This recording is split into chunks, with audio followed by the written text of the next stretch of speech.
One of the records I've heard so far from people here in Williamson County is going on 30 hours without power. Now, I'm going to read some of these messages that I've been getting on email and on social media. We've already seen an outpouring of support earlier this week here at the Children's Medical Group for Dr. Dodson and her family. Now there's a network of friends and neighbors who are placing ribbons like these all over town. Let me just show you, panning down here. It's just like super icy here. It's kind of like glass here on the ground right now, and more than 60% of Texas's ICU beds are being used to treat COVID-19 patients, which is considered an extreme stress. Yes, Hema, although there were more cars earlier tonight here and even more witnesses outside Midtown Lime, you can still see that active police presence here right now. Police are still working the scene, collecting evidence and anything they can about this shooting. One of Texas's top infectious disease experts told me this may just be the calm before the storm. And this is the same thing that we're seeing even on trees here in downtown Fredericksburg. You can see it kind of glistening, and as well some ice accumulation on the ground. A Good Samaritan was walking along this block on Rotherham Drive when she heard a small child crying from the community mailboxes. You can still see some of the police tape that was put up last night when the shooting happened overnight. This will be the only one of 4 planned drop-off sites in Travis County that will be open starting tomorrow. That vigil is happening right now. I'm going to step to the side so you can get a closer look. Right now they're doing a prayer service in honor of Heidi Broussard and her family. People evacuating from those coastal cities are coming here and taking advantage of this rest stop here at Circuit of the Americas. You can see a lot of cars still in the parking lot here tonight. The focus of another emergency item this session that is aimed at keeping dangerous criminals behind bars. Reporting live, Gabriela Vidal, CBS Austin News. Its pages depict the life of a transgender boy learning about his identity at a young age. If this resource was around when I was a kid and I had been exposed to this, it would have been life-changing. But the children's book, Call Me Max, hasn't been as well received by some Eanes ISD families after a teacher at Forest Trail Elementary shared the book with 4th grade students. We had some parents then came to us and said, "Why was this shown? Is this in your curriculum? Where is this in your curriculum?" It wasn't. Some parents telling the district the decision to share the material was inappropriate.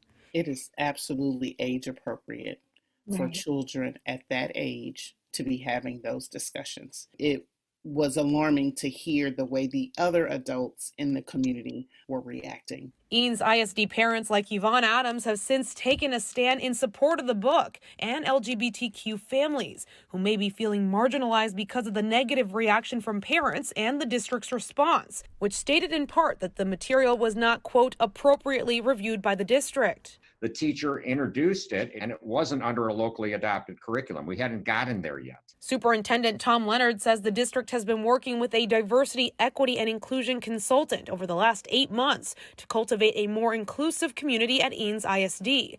With that is a goal to establish a more inclusive and diverse curriculum. But Leonard says the district has not reached that point in the process. We know it is critically important that we meet children's needs. But that doesn't mean, just because it's critical that we meet those needs, that we don't have another responsibility to thoughtfully review our curriculum and partner with parents.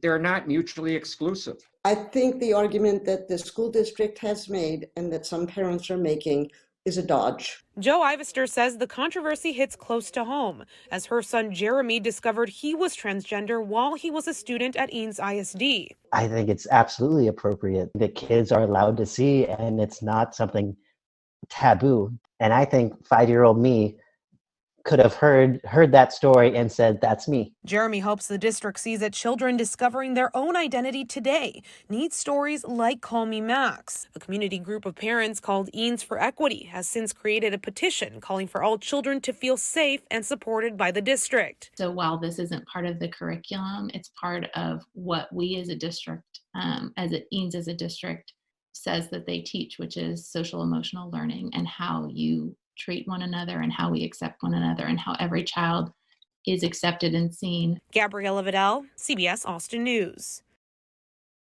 In the middle of downtown Dripping Springs. I usually just started from like noon to maybe sunset, so around 7. Stands 20-year-old Nifa Kaniga. Racism doesn't stop because of the heat, so. With an invitation to ask anything. It's uncomfortable talking about race. It's uncomfortable having to put yourself out here.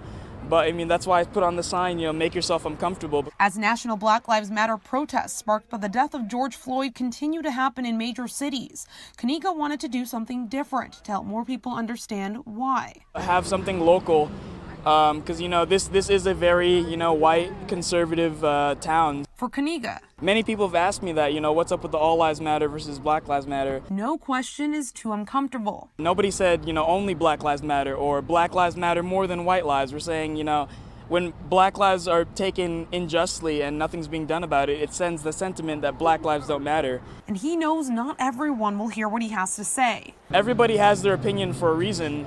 And I think having empathy and, just trying to understand, where are you coming from in this point of view and, hearing their point of view. But he says he's surprised many in his community have come to ask him tough questions about race.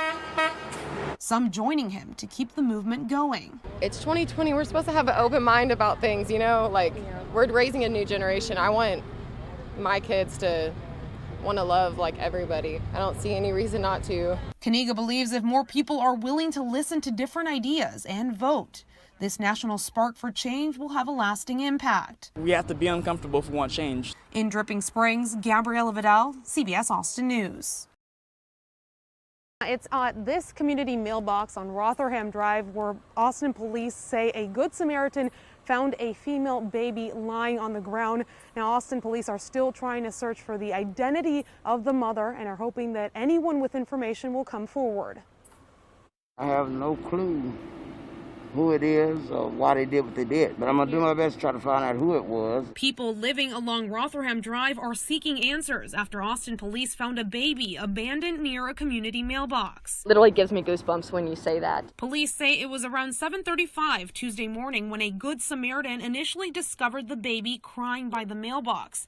Aaliyah Schertz says she and her son passed by the same area roughly an hour before. Did not see or hear anything that sounded like a baby or a young woman potentially carrying a baby. Police say the baby was less than 12 hours old when they found her, and they do not believe the child was born in a medical facility. And we can assure everybody that the child is safe, the child is well. But police are worried about the mother's health and well-being, given information they learned from the baby's medical exam. A child has come into this world, and we know absolutely nothing about the family. Our radar is, can we find out who this mother is to make sure that they're okay? While neighbors wonder why someone left a child, Schertz believes there's more to the story. That maybe the mother was under duress in some sort of way or was endangered or knew this was going to be the safest place for whatever reason. And I just hope that the mother's doing okay as well. Today, Austin police did not specify whether they're pursuing any charges in this case, as it is still under investigation. They say their priority is the mother's well-being and health and safety. Now, again, Austin police are looking for anyone with information to call their tip line. Reporting live in Northeast Austin, Gabriela Vidal, CBS Austin News. When it comes to moving the needle in Central Texas, we kind of say, let's get you poked. That's our little unofficial slogan. Sometimes a dream and a little bit of coaching can make all the difference. Everyone keeps calling us angels, and I feel like that's a little strong and maybe a little too much pressure. For nearly 3 weeks, BK resident Kendra Wright and a group of more than 65 volunteers in Austin have joined forces to create Kendra's COVID Coaches, a group dedicated to helping Central Texans access COVID-19 vaccines. We have a spreadsheet of resources that has all of the places to get vaccinated, as well as tips on getting vaccinated at each place. Using WhatsApp to communicate with residents, coaches also provide real-time information on which providers have vaccines available. But we really want to help people in vulnerable populations, Spanish speakers, people over 65, and teachers.